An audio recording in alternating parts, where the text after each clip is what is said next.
Holy moly, Broncos country, we have made a lot of moves today on this Tuesday. The Broncos have placed two players on IR, but in a very weird way. I actually think there might be improvement as a result of this, as harsh as that seems. So buckle in and let's get right to it, man, because the Broncos, man, they made a lot of moves. I couldn't even keep up with it today. I was actually pleasantly surprised. So where are we going to start? We are going to start with this from Mike Kliss, the GOAT. Late to this, but source confirms the Broncos signed 7-year Saints special teamer JT Gray last night.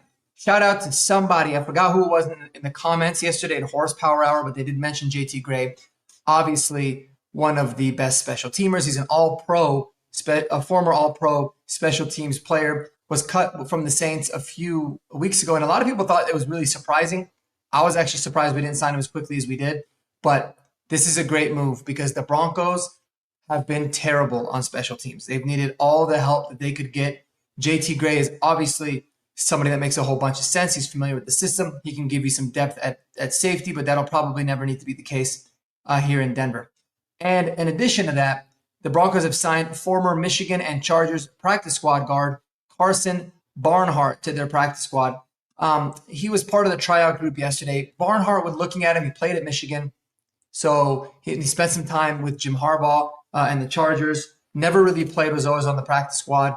They cut him, we brought him in here. He was an undrafted player, definitely a developmental guy. But you saw all the different guards that we were trying out. So I'm thinking to myself, well, they're exploring all options that they possibly can because they are going to make a change at left guard because Matt Peart was not good at all yesterday. Well, it turns out, guys, that Matt Peart was actually put on IR.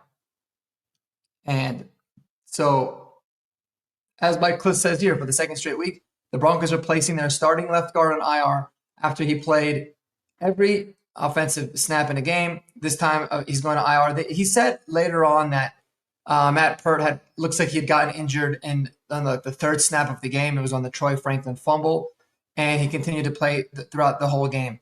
I don't know. I'm not going to sit there and say he wasn't hurt or it's BS. But a lot of the times, man, you see guys go on IR after they struggled hard. Obviously, he could have struggled really hard because he was injured, or they were just trying to save face without actually, flat out benching him or cutting him or whatever it is. But this is a little bit unfortunate for Matt Peart, obviously, and it really sucks because we talked about this on Horsepower Hour yesterday. It's like a lot of things that we talked about last night are actually weirdly coming to fruition. I said I didn't like the Matt Peart starting from the beginning because Matt Peart is a tackle, and you can't just expect for him to know how to play guard very well. But in addition, if he gets injured, now your swing tackle, at least your backup to Garrett Bowles, is hurt, and it's going to be Frank Crum time. And so let's cross our fingers and hope nothing happens to Garrett Bowles. He is having an all-pro season. But if it does, it is now Frank Crum, who has never played a snap in his NFL career. He's obviously been the developmental tackle here that we've had a lot of high hopes for. But hopefully we don't have to see any of him. But that is unfortunate in that sense. Now, here comes some of the good news, right? Well, obviously we got JT Gray, which I think is a wonderful news. Another thing here is per the wire, the Broncos are promoting veteran offensive guard Calvin Throckmorton from the practice squad. He's going to take Peart's spot. And JT Gray to 53, he replaced another special teamer, Garrett Wallow, who went on IR today with a hamstring. So that was a little bit of Garrett Wallow was a little bit of a surprise elevation from the practice squad to me in general. I never really felt like he stuck out that much on teams, but he was there for teams. He hurt himself yesterday, so JT Gray is going to replace him. So, guys, let me tell you, man, like from a special team standpoint, at least from what it is that we know about JT Gray, he's certainly an upgrade from Garrett Wallow. And I don't think he could play much worse than how Peart played at left guard. I get that he had the injury, so you got to have a little bit of empathy there, but still, like, he was terrible. I felt like they should have went with Throckmorton or Palczewski or Alex Forsythe. Peart would have been my last option. But here it is. Offensive guard Calvin Throckmorton is now on the 53. I think that pencils him in personally to be the starter on this Broncos football team. That's what that would be my guess. And the reason for that is because, he's a very experienced player. Now, when he played at his time in New Orleans, he wasn't really that great of a guard. It's not like he was dominant, but it's important to bring in a veteran guy that's played and that is playing at his natural position. That's exactly what Calvin Throckmorton is doing. He's played a lot of the time at left guard as well. So I think it's going to be a much smoother transition for this offensive line unit as a whole with Calvin Throckmorton. Could it still be Palczewski? Yes, I very highly doubt it. I think they like him to be the backup lineman on the right side of the line of scrimmage. They also like for him to be the extra lineman on game days. So they're not going to take him away from that role. And you could also go with Alex Forsyth.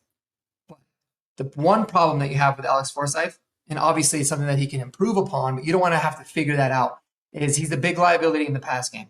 Very good run blocker, big liability in the pass game. Do you want his first start to be against Dexter Lawrence? You certainly didn't want it to be against the Quinnen Williams last week.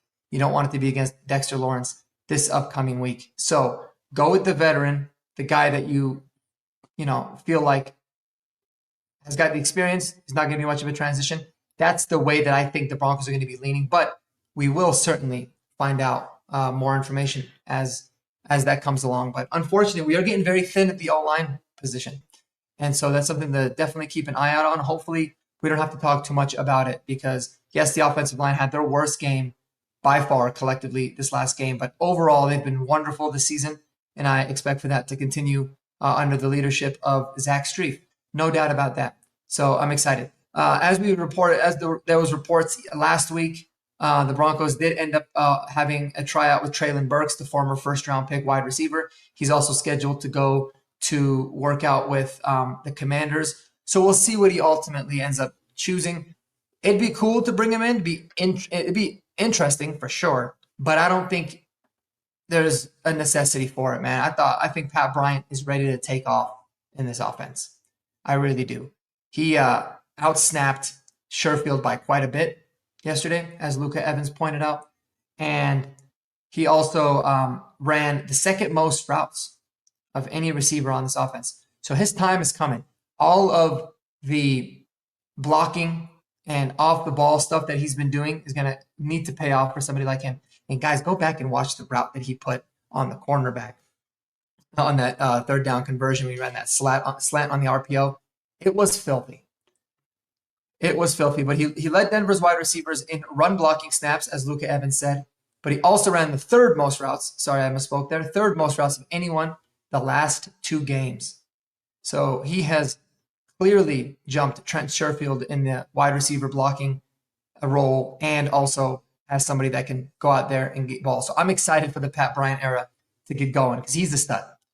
That dude is a stud, man. So in a really weird way, I feel like the Broncos put 2 guys on IR, but they're replacing them with guys that I feel like are actually going to be upgrades. I'm excited about JT Gray. I think he's really going to help out this special teams unit. And I think Calvin Throckmorton is going to give us the little bit of stability that we could use on the left side of the line of scrimmage next to Garrett Bowles. So I'll probably do a deep dive on Calvin Throckmorton, maybe dive in and watch some film of him from like 2000, and I don't know if it was 23 or 22, where he played a lot. But we did see him quite a bit in the preseason as well. So that could give a little bit of insight as to what it is that he's doing. But Calvin Throckmorton, man, again, really just a logical choice. And it's not going to be sexy, but the guard position itself is not sexy, but it's extremely important. So it'll be nice to have some experience there on the left side. I think it'll bring very positive things. So with all that being said, man, a whole bunch of moves for the Broncos. I think it's upgrades. Really excited about this New York Giants game. I think it's going to be a big bounce back week for this Broncos offense. I'll break down exactly why that's going to be in a video later this week when I do my full recap, key matchups, all that good stuff. Another crazy thing I did want to share with y'all too is, let me pull this up again real quick. Check this out. This is kind of wild. This was a little bit mind-blowing to me. Oops. So the Broncos have lost the most EPA in football due to penalties this season, and the 5th most due to special teams. So they put this little chart together talking about like overall efficiency of the offense. And where are the Broncos at? Yeah, the Broncos, in terms of penalties, are minus 13.8 in total EPA. Not surprising, but it's crazy. So it's not just one of those things where like we're committing a lot of penalties, because I feel like we've gotten a little bit better there. But when we do so, it is at by far away the most inopportune time. And that's what's been holding this offense back from getting into any kind of a rhythm at very key moments of the game. So absolutely, this Sean Payton should have this in the team meetings. No, I'm sorry, they're minus 28.5, not minus 13. So by far and away the worst. So this is something that Sean Payton needs to put up on the big screen in the team meetings and just let the team stare at it and let them know you guys are absolutely demolishing the type of success we hope to have as an offense by these stupid, avoidable, controllable penalties. So you got to hate that.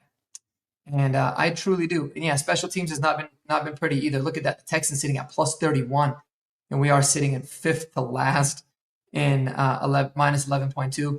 Hopefully JT Gray is here and he's ready to provide us with a huge spark that we need. But let me know below, guys. Do you want to see Calvin Throckmorton now that he's freshly onto the 53? Do you want to see him be the starter, or would you prefer Palczewski or Forsyth? I would say or somebody else, but there's really no other option. So don't be doing that down below in the comments. But let me know what you guys think, man. Until the next one, y'all be sure to take it easy, man, and go Broncos, baby. Peace out.